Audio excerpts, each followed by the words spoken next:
प्राथमिक शाळा जैतापूर आपल्या परिपाठात आपण नेहमीच वेगवेगळे प्रयोग या ठिकाणी नाविन्यपूर्ण प्रयोग शाळेतील प्रयोग आपण घेतो की नाही। तर त्या प्रयोगाच्या अंतर्गत आज आपण एक नवीन प्रयोग घेत आहोत। हा प्रयोग पूर्वी झालेलाही असेल कदाचित, पण काही नवीन विद्यार्थी आहेत जे जुने आहेत त्यांची उजळणी होण्यासाठी सुद्धा हा प्रयोग आपल्याला त्या ठिकाणी लक्ष देणार आहे। बघा, प्रयोग क्रमांक आहे 55। प्रयोग क्रमांक किती आहेत? 55। आणि प्रयोगाचं नाव आहे बल व बलाचे प्रकार, आणि त्यामध्ये आहे घर्षण बल। कोणतं बल? बलाचे वेगळे प्रकार आहे। आता हे 6वी 7वीच्या वर्गातील विद्यार्थ्यांना लक्षात येणार की बल आणि बलाचे प्रकार काय आहे, पण आपल्याला सर्वांना ते माहीत असावे म्हणून आपण थोडक्यामध्ये इथं घेत असतो। बरोबर आहे? अक्षरा इकडे, अक्षरा इकडे चल, इकडे ना। तर बघा, या ठिकाणी आपण बलाचे प्रकार बघणार आहे। तर याच्यामध्ये साहित्य काय काय बघा, या इकडून। तर घर्षण बल बघतोय आपण। या ठिकाणी 3 पट्ट्या दिसत आहे तुम्हाला। किती पट्ट्या आहे इथं? 3 पट्ट्या। इथं असं बोट फिरो। हा, कसं इथं मध्ये कसं आहे भाग? हा एकदम चोपड आहे ना, चिकना भाग आहे एकदम गुळगुळीत। हा इथं फिरो। हा थोडस मध्यम आहे। हे काय आहे? वेलवेटचा कपडा इथं लावलेला आहे, ठीक आहे। हा आता इथं फिरो। हे एकदम खडबडीत आहे, म्हणजे सिमेंटचं केलेलं आहे। जस काय केलेलं आहे? सिमेंटचं इथं लावलेलं आहे। इथं गुळगुळीत भाग आहे पट्टी, इथं वेलवेटचा भाग आहे, आणि इथं काय आहे? एकदम खडबडीत भाग आहे। 3 वेगवेगळे रस्ते आहे की नाही? बरोबर आहे। आता आपण या ठिकाणी गोट्या दिसतंय का? बरोबर आहे, दिसतंय सगळ्यांना। तर आता बघूया आपण। आता इथं अक्षरा झालते काय करणार आहे? एक एक गोटी सोडणार आहे। बघ बरं, आणि सर्वांनी बघा, तू थोडं माग आहे, सगळ्यांना दिसू दे। आता 1 मिनिट, आता ही ज्यावेळी सोडल, ऐका बघा, एक आपण हे करू बघा। आपल्याला हे सगळ्यांचं लक्ष आहे का इकडं? बघा, आता ही गोटी आपण सोडणार आहे। तर ही गोटी किती कसं जाते? नाही ना, वरती राहायला दिसणार नाही त्यांना।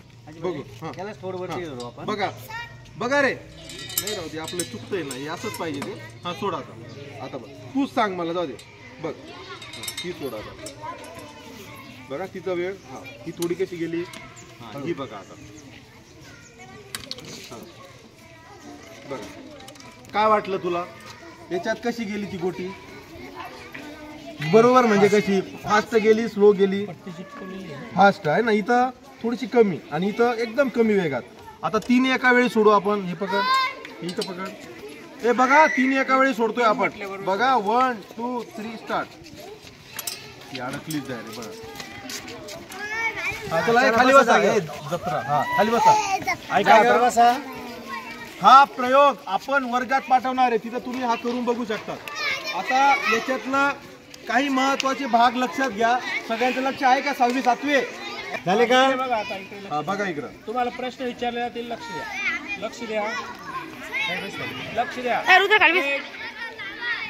आता कोणती गोटी आधी पोहोचली, कोणती नंतर पोहोचली, ते तुम्ही सांगायचं।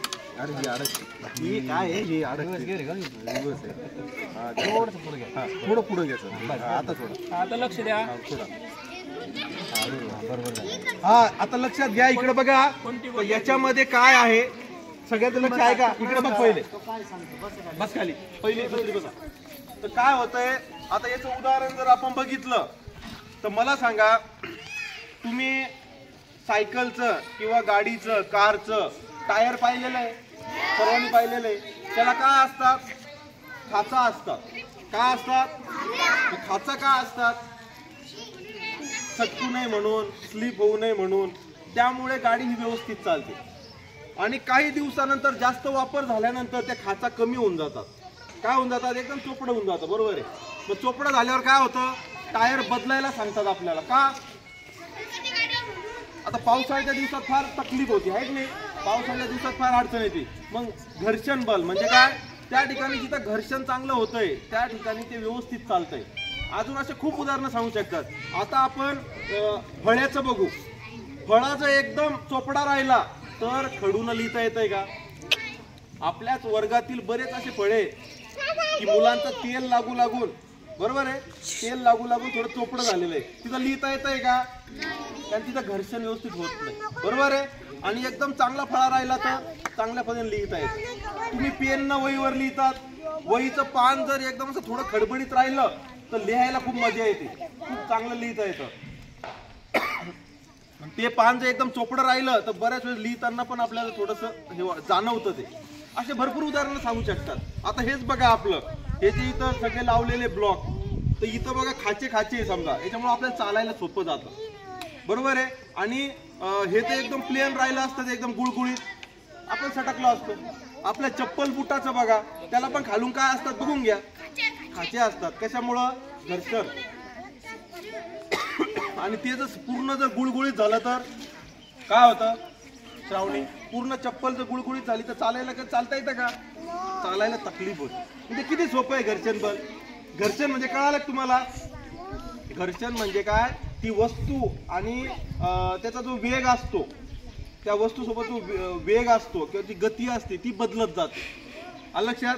साध्या रस्त्यावर समजा आता कन्नडहून आपल्या हातनूरला येताना गाडी वेगात येते का स्लो येते? वेगात, लगेच येतो आपण. पण हातनूर ते जैतापूरला यायला वेळ लागतो, खड्ड्याचा रस्ता आहे. बरोबर आहे, खडबडीत आहे. समजलं? सर्वांच्या लक्षात आलं? घर्षण बल लक्षात आलं का? आज काय शिकलो आपण? घर्षण बल लक्षात ठेवा. आणि हे उदाहरणं सांगता आले पाहिजे तुम्हाला. चप्पल, बूट, आपले चाक, येईल सगळ्यांच्या लक्षात? Okay, thank you.